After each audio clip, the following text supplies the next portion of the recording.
ठीक है, मैं वकील जी के पास आती हूँ। वकील जी थोड़ा संक्षेप में जवाब दीजिएगा क्योंकि समय कम है और मुझे 5 मिनट में प्रोग्राम को वाइंड अप भी करना है।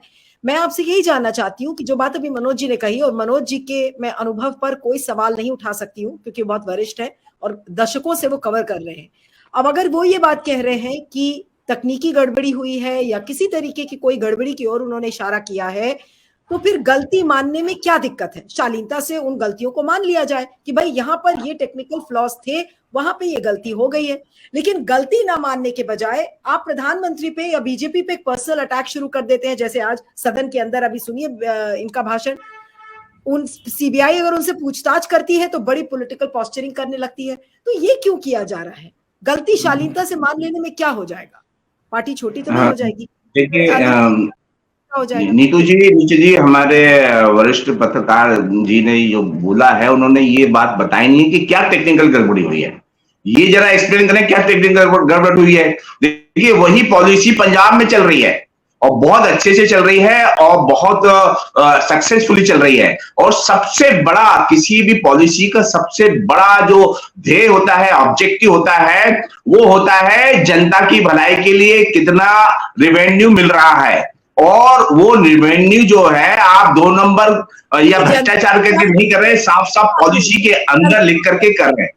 तो जनता को इससे फायदा हो रहा है, इसकी बात कोई नहीं कर रहा है। बात गड़बड़ी की है, हो सकता है आपने ऑन पेपर नहीं, वो देखिए वही मैं बता रहा हूँ, पंजाब के अंदर हम लोग कर रहे हैं same policy, exactly same policy Punjab के अंदर हो रही है, वहां तो कोई दिक्कत नहीं है। यहाँ पे क्योंकि एलजी बैठे हुए हैं और इंटरफेरेंस है भाजपा सरकार का, उस वजह से ये सारी प्रॉब्लम क्रिएट की जा रही है। अभी तक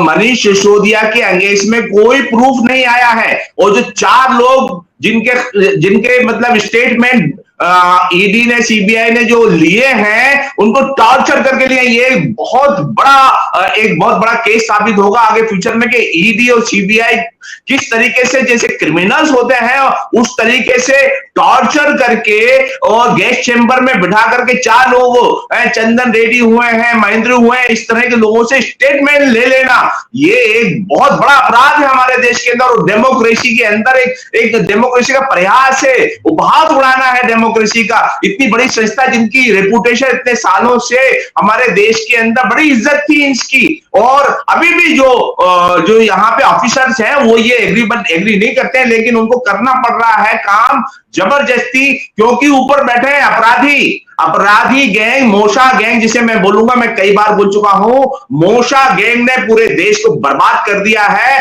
और इन्होंने 10 लाख करोड़ का अभी तक के कोई जो घोटाला किया है बैंकों का, उसके बारे में कुछ नहीं बताया। और सबसे बड़ा जो मोडानी घोटाला हो चुका है, ये एक बहुत बड़ी त्रासदी है कि हमारे देश के अंदर प्रधानमंत्री जी एक मतलब इस तरह प्रधानमंत्री जी किस तरह से एक्शन कर रहे हैं।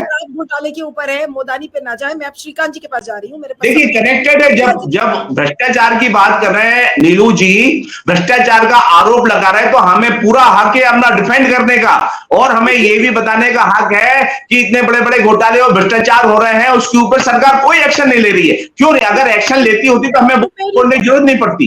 लेकिन जो आज अरविंद जी ने बोला है ना विधानसभा में, बहुत सटीक बोला है, बहुत सही बोला है कि हमारा देश कहां जा रहा है। अनपढ़ गवारों की तादाद, जाहिलों की जानी जो ऊपर बैठे हुए हैं वो देश को बर्बाद कर रहे हैं, यही बोला है उन्होंने बोला यही है कि हमारा देश जो है प्रबुद्ध वर्ग के नागरिक है, प्रबुद्ध नागरिक है, उनको साइड लाइन किए हुए जो इंटेलिजेंस है हमारे यहाँ।